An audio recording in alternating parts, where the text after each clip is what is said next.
Kind greetings to you all. Kind greetings to you all. This is Mwalimu Education Services, and this video is suitable for students in Senior 5 and Senior 6, particularly those who are not doing history or economics, but those who are interested in chemistry.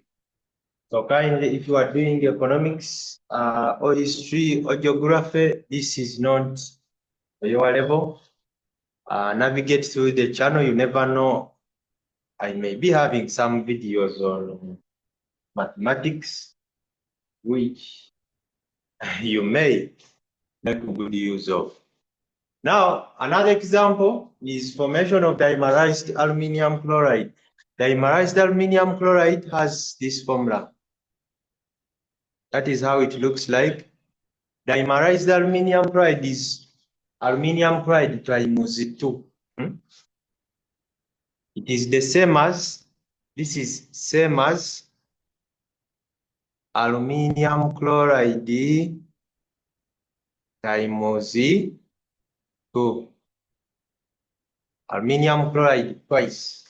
So aluminium chloride twice comes from, I don't know whether this space will be enough. Okay, I think aluminium chloride twice comes from aluminium chloride. Aluminium chloride is AlCl3 and another aluminium chloride. Another aluminium chloride, which is AlCl3, like that, to form dimerized aluminium chloride. Dimerized aluminium chloride is Al2Cl6. So what does that imply? It implies that we want to say that we have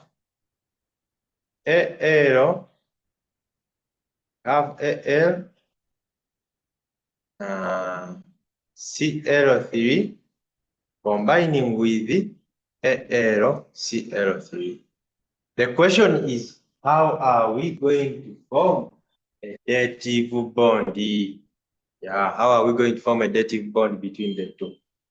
So to form a dative bond between the two, aluminium chloride is an ionic compound, and with time we shall see that it is predominantly covalent. But we haven't reached there. Aluminium chloride, right now it is ionic compound. But when we explore more chemistry to come, we shall see that it has some covalence in it. So how is it formed? Aluminium chloride, how should I write this? How should I write it? I don't know. Maybe I leave it like that. Okay. Let me write them in this way. So it comes from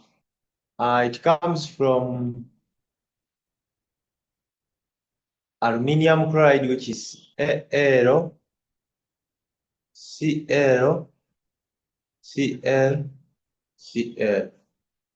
and AlCl, Cl.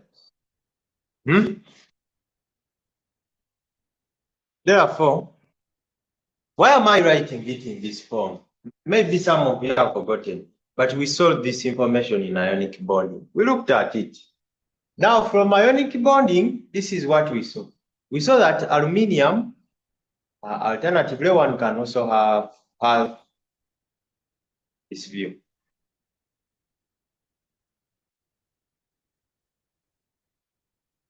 One can have this view. Aluminium is element 13.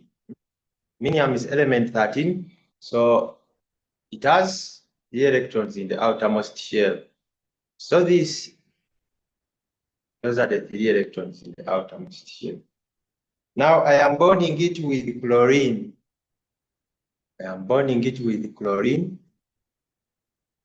bonding it with chlorine. This is Cl, Cl, Cl. Chlorine has 7 electrons in the outermost shell. See, they are 1, 2, 3, 4, 4, 5, 6, 7. We have 1, 2, 3, 4, 5, 6, 7. Also here it has 1, 2, 3, 4, 5. Let me put it here.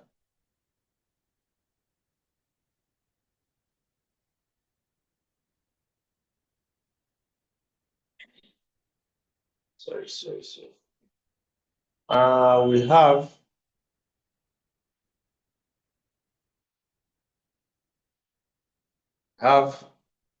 1, 2, 3, 4, 5, 6, 7, like that. Now you see, then there is also another aluminium chloride. I have said aluminium has 3 electrons in the outermost shell. So Al with the 1, 2, 3. I am bonding it with the chlorine. Cl here, Cl there, and another Cl there. Each Cl has 7 electrons in the outermost shell. So Cl, Cl, Cl. So this is 1, 2, 3, 4, 5, 6, 7. This is 1, 2, 3, 4, 5, 6, 7. 1, 2, 3, 4, 5, 6, 7. Like that. You see? Now what do you observe after having that arrangement? What do you observe? This is the observation here. We have this, have that, also have that. I want to say that this aluminium you are seeing here, this aluminium here, this aluminium does not follow octet rule. Does not follow octet rule. So it does not follow octet rule, hence has vacant, it has vacant or empty orbitals or empty space. Why am I saying that aluminium does not follow octet rule? Aluminium does not follow octet rule, hence has vacant or empty orbitals or empty space. This is because it has or it is bonded, it has 6 electrons. It has 6 electrons shown in green. This green you are seeing here, that green you are seeing there. Yeah.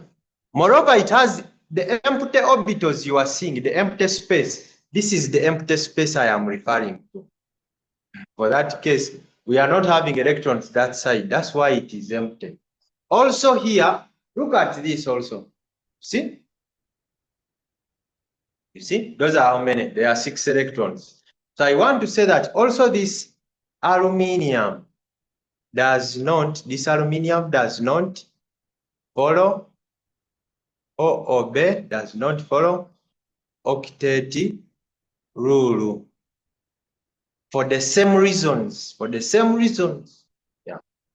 So for the same reasons. So what does it imply? It means that this aluminium, since it does not follow octet rule, still this aluminium is electron deficient. Anything which does not follow or obey octet rule is electron deficient because there are 6 electrons which it is having.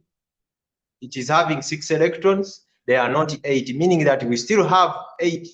We still have space to accommodate more electrons. We still have space to accommodate more electrons because it has empty space. So aluminium is electron deficient or is electron acceptor. Electron acceptor. Same thing applies to this. This aluminium also is electron deficient. Is electron deficient because it has empty space. Is electron deficient or is it electron acceptor? Why is it electron acceptor? Because it has empty space. Where is its empty space? The empty space is here. So now the reason, the point is, if these two aluminiums are having empty space, they are having empty space. If they're having empty spaces, where can we get electrons from? Now look at chlorine. I am not commenting on chlorine because chlorine for it is following octet rule. You see, look at each chlorine. You see that it has 8 electrons. So meaning that if we are to get electrons, we are to get those electrons from chlorine, get them from chlorine, as we transfer them to aluminium. Therefore, I continue and say that I choose one chlorine, this chlorine here. Colleagues, this chlorine here, the chlorine you are seeing here, this chlorine follows octet rule. It follows octet rule because it has 80 electrons. It has 8 electrons. 8 electrons, they are these ones. Are you seeing them? There is this pair here, there is another pair there, there is another one there, there is also another one here up. That one, yeah. Follows octet rule because it has 8 electrons in the outermost shell. Write these things the way I am writing them. Therefore, I say that since chlorine follows octet rule, because it has 8 electrons in the outermost shell, I want to say that chlorine is the electron donor. Chlorine is electron donor. Same thing applies to this chlorine. Same thing applies to this chlorine here. This chlorine follows octet rule. It follows octet rule for the same reason which I have given. Follows octet rule, hence is the electron donor. You see, there are 2 things which we have to give electrons. This aluminium here, this aluminium here is electron deficient. Also, this one is electron deficient, meaning that if I want to give this aluminium here, if I want to give it electrons, I'll get those electrons from this chlorine here down. I can also get it from the other chlorines, no problem. So I use any of the lone pairs. So I use this. I'm going to use this, the one which I am sampling in blue. So these electrons are transferred and donated to that aluminium. They are donated there because it has empty space. Now this second aluminium, also this side, it has vacant orbitals. Therefore, I will get electrons from the chlorine this side and give them to that aluminium, like that. So, therefore, what do we have? Hope you've seen that. So we have, in this case, I never wanted to just write it anyhow. I wanted to first give you the intuition. So we have chlorine, donating chlorine here, donating to aluminium. And also chlorine here, donating to aluminium. Therefore, what do we form? We form AL. We form AL. Come on. We form AL. One AL. Now we want to join them. One AL is having Cl. That. Then it is also having another Cl. That is one. Then we have another Al. This other Al also has. I have to be careful. This Al also has Cl. Then it also has down here. It has up here. It has Cl, and also this side has Cl. So what have I done? You see, this Cl here. This Cl is here. It's there. Then also this Cl up here. You see, it's there. This Cl has donated to aluminium. Therefore, I'll have an arrow for a dative bond. Also, this Al has donated to aluminium, so I'll have another arrow of dative bond, like that. So, colleagues, I want to say that dimerized aluminium chloride has two dative bonds. So, kindly, I'm going to leave these questions for you to try out. Explorer. This is a question. Explorer dative covalency. In Roman 1, dimerized beryllium chloride. What is dimerized beryllium chloride? It is B2Cl4. Then also explore dative covalence in what? The first example was, what was the first example here? The first example was the formation of ammonia boron trifluoride. What should I use here? Formation of ammonia boron trifluoride in ammonia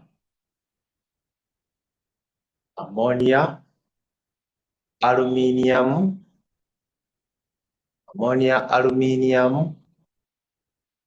trichloride.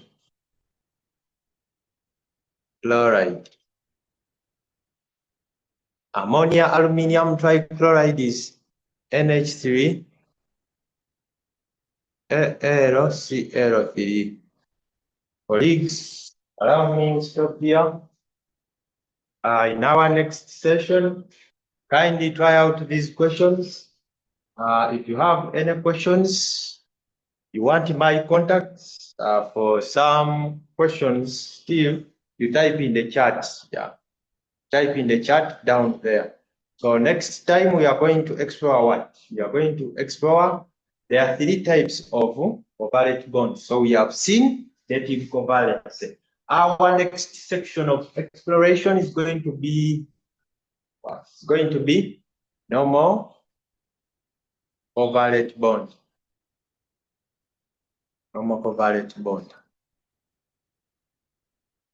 That is the next type of covalent.